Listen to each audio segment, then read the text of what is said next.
So, how much effort, how much should I really show up for this video when it really seemed like the Washington Capitals did not show up for much of this game here tonight? Caps lose 5-1 to the Winnipeg Jets in Winnipeg in what was probably by far their worst game of this season so far, other than probably that clunker that they had against the Ottawa Senators very early on in the season. That one against the Ottawa Senators was 7-1 at home for the Washington Capitals, so that was probably worse. But yeah, 5-1 here tonight in Winnipeg. It was 5-0 at one point. The only goal that the Washington Capitals scored in this game was on a 5-on-3 power play.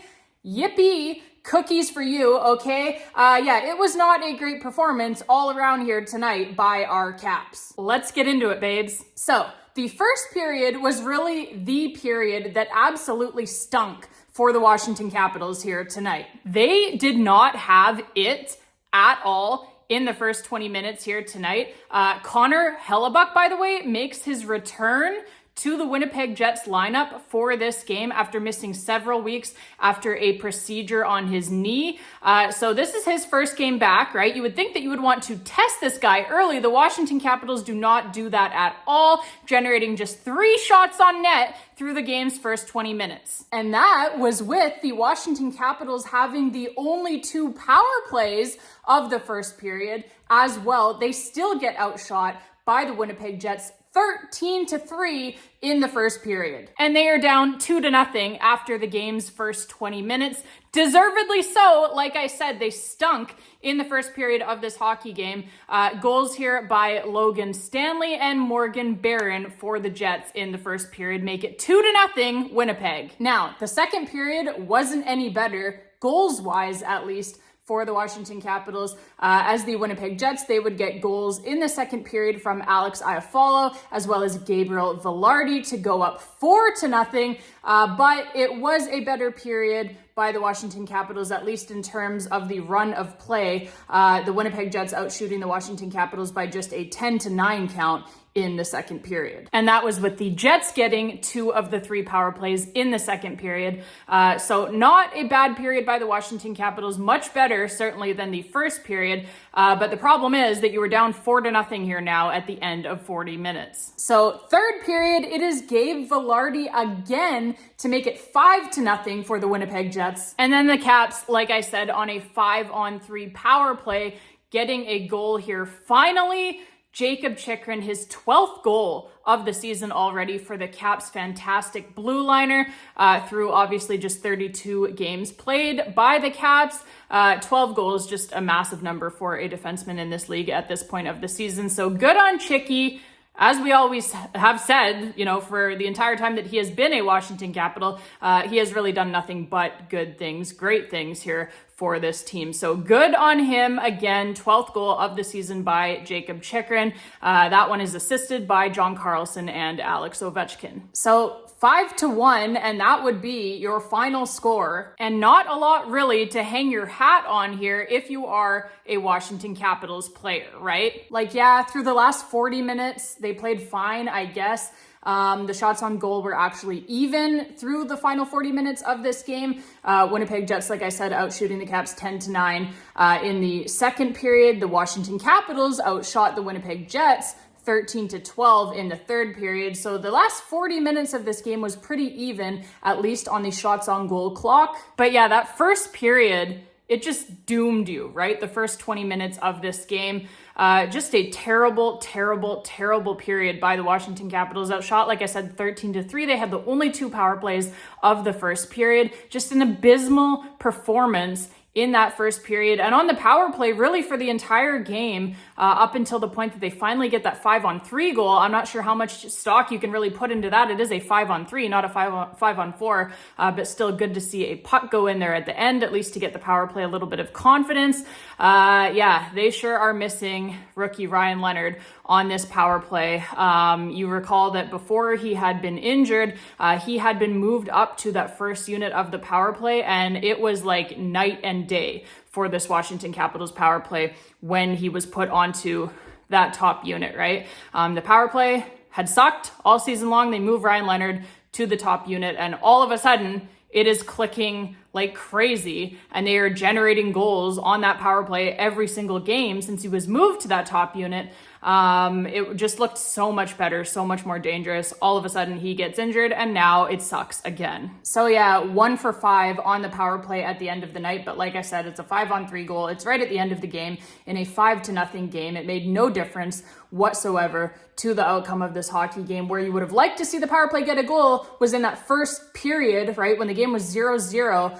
And they just do absolutely nothing on those 2 first period power plays. 3 shots on goal total through the game's first 20 minutes. And yeah, they were just behind the 8 ball all night because of that first period. It really put them down. And then obviously this game got away from them there through the rest of the night. So yeah, terrible first period leads to a 5-1 loss here for the Washington Capitals. And like I said to a buddy during this game, if I am Spencer Carberry, I am giving Logan Thompson full license here to I am letting him walk into that locker room, and I'm making everyone sit down in a line, and I'm just letting Logan Thompson walk by and just bitch slap every single one of those guys right in the face after that game. They completely hung their probable Vezina Trophy goaltender out to dry in this game.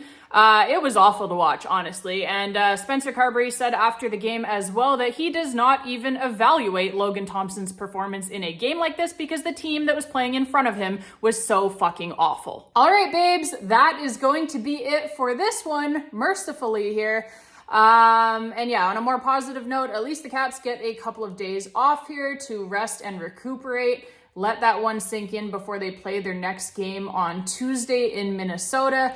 Tough road trip here, and the Caps have had a very tough schedule here so far this season. The toughest schedule in the league, actually, in terms of strength of opponent, as well as all of the travel that they have done already, all of the back-to-backs that they have played. They have played the most back-to-backs in the entire National Hockey League up to this point as well. So they have had a very tough schedule so far here this season. So a good couple of days of rest here, like I said, to recuperate and let that performance sink in for the Washington Capitals. So we will hope that they come back with a lot better of a game on Tuesday in Minnesota.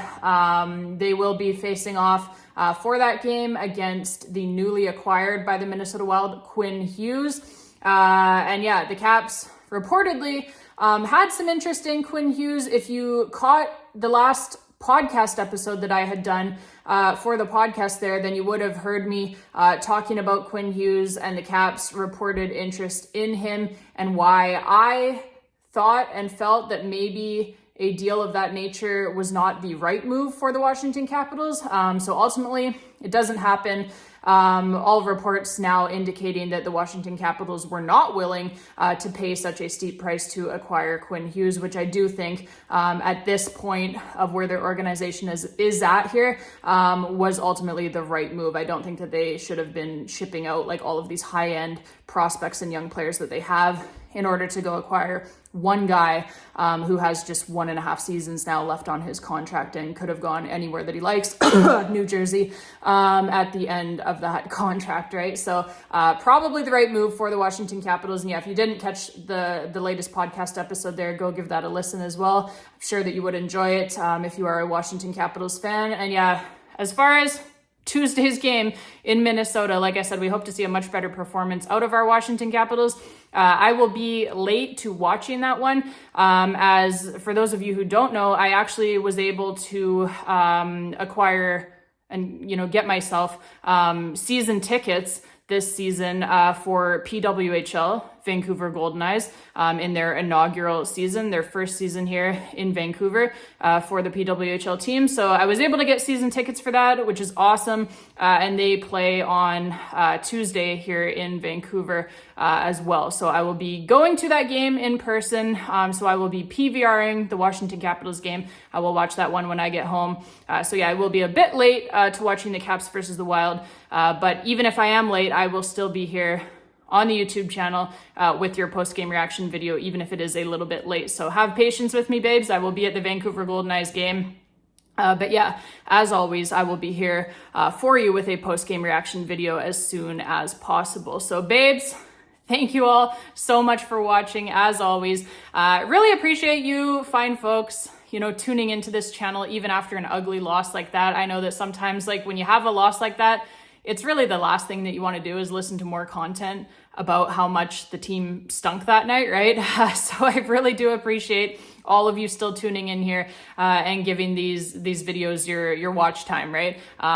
Taking time out of your day to watch, listen, whatever. And yeah, I really appreciate it. Like, the channel is growing a lot so far this season already. It's great to see. It's very exciting for me. And yeah, I just love chatting Washington Capitals hockey with you all. So keep watching, keep tuning in, keep leaving me your comments down below as well. I love reading those. You guys have some really great insight on the team.